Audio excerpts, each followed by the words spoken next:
Okay, so welcome back to RPGs with Paddy. I'm Paddy. So welcome to the second video in this series where we will take a look at the keeper information for the role-playing game Brindlewood Bay. This is again a cozy mystery RPG featuring old women in a book club who go around solving mysteries. If you want more of a breakdown of an overview, check out my player-facing video on this. It will give you all the background information you need. So like all mystery games, it will be ruined if you know the mysteries. And even knowing some of the background keeper information can ruin the play experience for you. So if you're a player, please stop here and send the video to your game master or keeper. If you're a keeper or want to be, let's find out more about this great game. So there are three things to remember about Brindlewood Bay. The clues can be found wherever the mavens look. They're not predetermined. This is a big one, so players make sure you're not watching. Keeper, you don't actually know the solution to the mystery. You wait until the players do the theorize move and talk about all the linking clues. So every time you play it, based on how the players interpret the clues, you could have completely different solutions. And finally, the third thing, the murders are all part of a bigger mystery, and there is a cult that wants to summon a creature from the ocean. So those are the three main things that you need to know about the gameplay, or the theme, or the plot. And as a keeper, you help set the tone. A lot of this is very light-hearted and cozy, but it can get a little bit dark and intense. While other games often try to maintain the same tone throughout the whole game, Brindlewood Bay is happy to have the juxtaposition and that generally the game will return to cozy elements even if there's moments of danger. The biggest thing that you have to worry about is the shift between day and night. Night is when bad things happen and everything becomes more dangerous. Move the players along from scenes or times of day if they are taking too long. Of course, many players want to be completionists and want to look in every single possible thing. But this is a cinematic game, so just keep it moving from scene to scene, just like in the TV shows as well. Now, on to the mystery layout. So the book contains 6 mysteries, and there are an additional 6 mysteries coming in the expansion. So first, you find out about the complexity of the game, which gives you an idea about the length and the difficulty of the mystery, and also how many clues the players will collect. Then you will have some information about how the mystery is presented to the mavens. How do they become involved? There's also a list of moments which can be sprinkled in throughout the scenario whenever you see fit. And there is a list of suspects and locations which will help you run the scene. And finally, we have a list of clues which will be revealed at the right time, and also void clues. Void clues might not be linked to the current case, but are part of the cult actions that are part of the much larger conspiracy. We are given a very nice list and further descriptions of some principles to keep in mind when you're keeping this game to get the mood right and to keep the players engaged, happy and challenged. During the game, you will be asked to add complications. So for example, when somebody fails a roll, there'll be some complication, or even if they have a lower level success, there might be some complications. You can choose freely what happens, but there is also a nice list of suggestions that you can use, including separating the mavens, killing a suspect, having an official show up, or even cutting to commercial. This last one is great if you need to think about what's going to happen next, or if you want to end the session on a cliffhanger, or if you want to diffuse some of the tension as well, if it's getting just too intense. For the commercial, you will give the player who just rolled a prompt and they have to narrate a commercial. There is a list of some 20 ideas here, but feel free to use your own as well. All of these options for adding complications are discussed in more detail, with about a paragraph for each point, giving you ideas on how to incorporate it. The following chapters give excellent advice on how to run this game as a keeper, how to improvise, and how to distinguish and differentiate the different moves, and how to resolve the theorize move, etc. It's really worth a read if you intend on running the game, but it's a little bit excessive for the overview. So the next thing is we will look at the Dark Conspiracy. So this is the background mystery that is playing behind the scenes in all of the previous scenarios. It starts off slowly and builds as the Mavens start to find out about the history of Brindlewood Bay. The cult is called the Midwives of the Fragrant Void. As the Mavens get closer to uncovering the mystery, the midwives will start to fight back. Ultimately, in the grand conclusion, the Mavens will have to face them and stop them from summoning a child of Persephone from the ocean. How do you work these into the story when there is so much randomness? Don't worry, this book has you covered. There are 3 suggested ways for you to work in this background mystery across across many different scenarios. The first one is the original, called the emergent approach. This is how it was originally designed. There is no planning ahead, and you just review your Dark Conspiracy sheet after each session. So with the game, it comes with a Dark Conspiracy sheet, which is a worksheet for you to build up that Dark Conspiracy. So after every scenario, or after each session, you review that sheet and start gradually building up the conspiracy. Use established characters from the scenario to double-cross the Mavens. And this will be very unique to your current group, so it will have really amazing payoffs because it feels so special. You've worked in everything that they've encountered. However, it will require a decent amount of creativity and improvisation from the keeper. Alternatively, option 2 is the guided approach. This was developed because of Kickstarter. Because of the success of Kickstarter, they decided to expand this. There are 3 chapters discussing the Midwives of the Fragrant Void, and before playing, you can choose the aspects that you like and then sprinkle in little clues about it. Or at least you always know the general gist of the cult. And then finally, there is option number 3, which is the mixed approach. And this is where you don't prepare anything in advance, but you do use the information suggested in the book to develop the cult for this game. So you're using the player's experiences and some information from the book to make a unique one which doesn't require so much creativity on your part. The book suggests that this will probably be the most popular approach for many keepers. So, to help you with the conspiracy, whichever of those 3 routes you choose, there is a full Dark Conspiracy worksheet for you to brainstorm with prompts and ideas. It starts with post-credit scenes, which the players experience, but not their characters.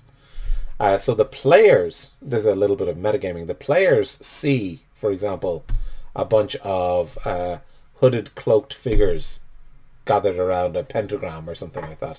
But the characters, the Mavens, don't actually know it. Then it moves on to learning bits about the dark history of Brindlewood Bay before the Mavens actually come into contact with the Midwives. In the next layer, the cult starts to take direct actions against the Mavens, and the 5th and final layer is where the Void mystery is revealed, and this is the big reward for completing the campaign. The Void mystery is actually a scenario that you will write yourself.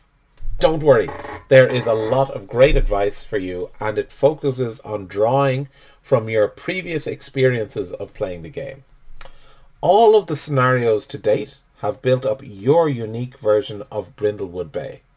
Now, use that setting and the NPCs established to finish this great campaign. So next we get some suggestions for the midwives of the Fragrant Void cult.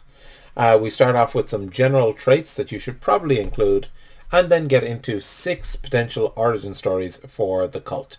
From they were the founders of Brindlewood Bay, to they are insane technologists, and many, many others in between.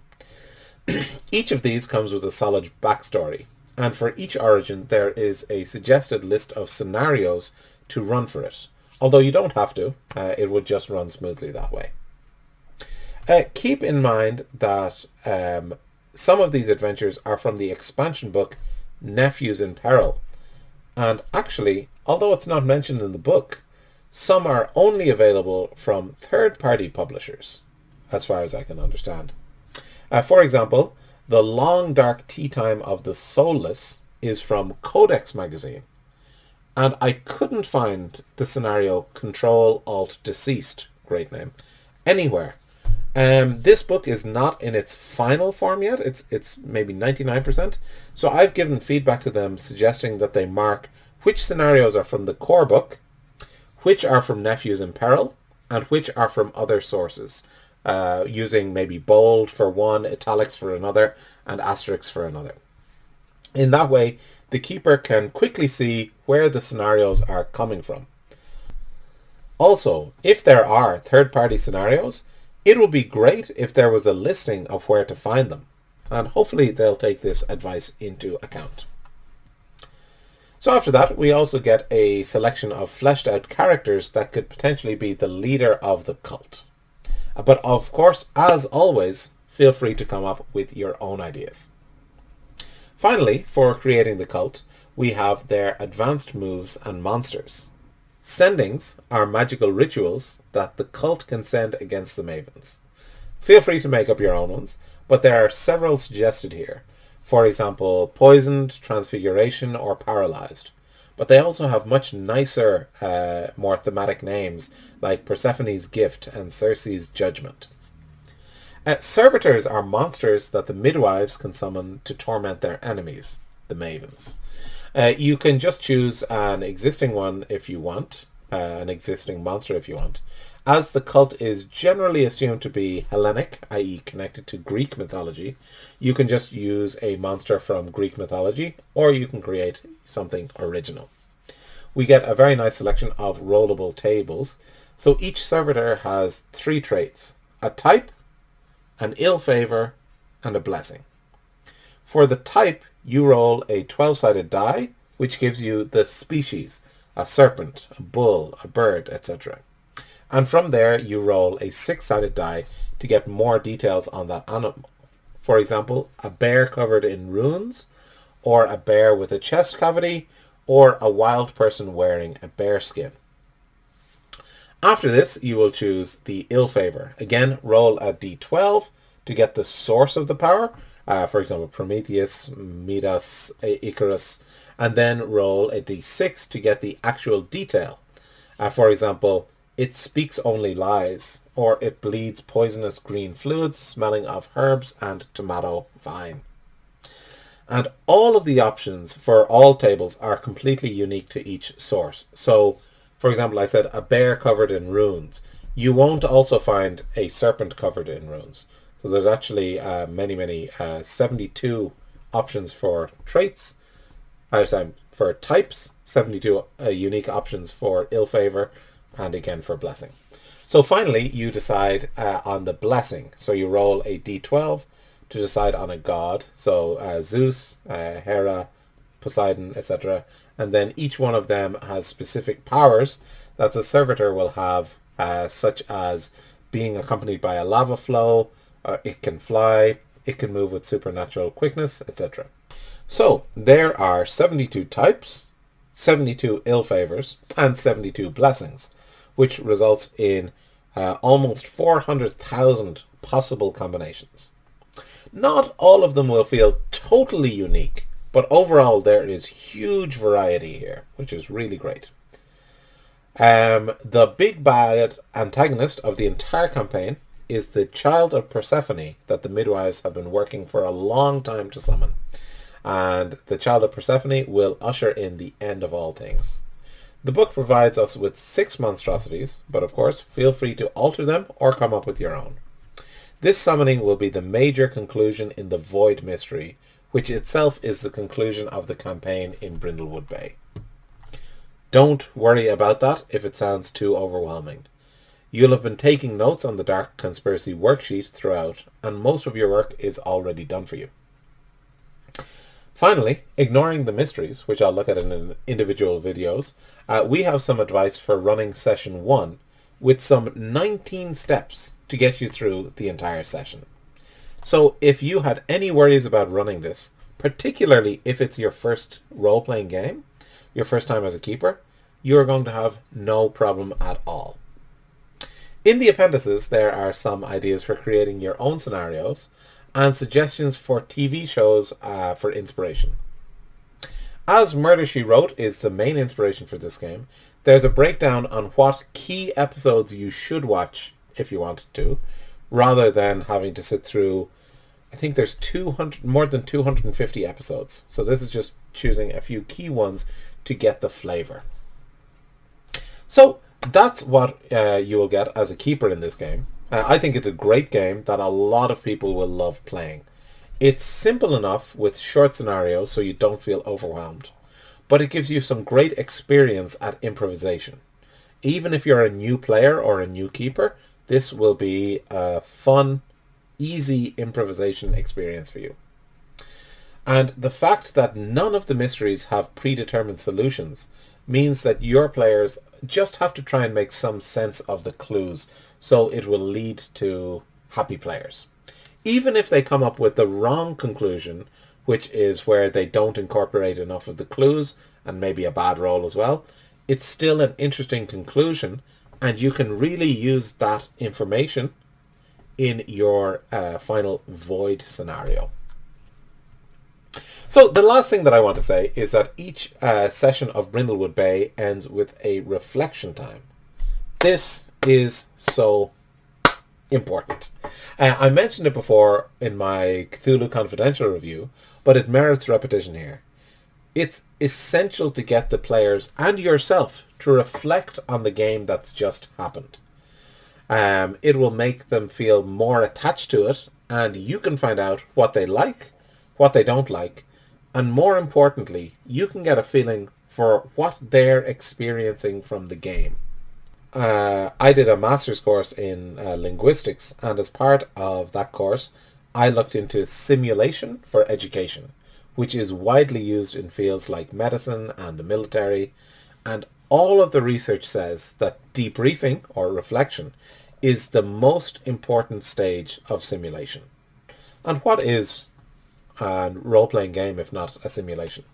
So you can also see this in effect with popular streamers and podcasters. Most of the successful ones do have a debriefing of some kind. And I'm really happy to see this being included in the rules of more games, to just encourage people to include that. Anyway, that is all I have to report on the game for now. If you like this video, please hit the like button. It would mean a lot to me as I'm trying to grow this channel. If you really liked it, hit subscribe, and I will be back with more videos soon, breaking down the individual scenarios presented in this book. Okay, take it easy everyone. See you.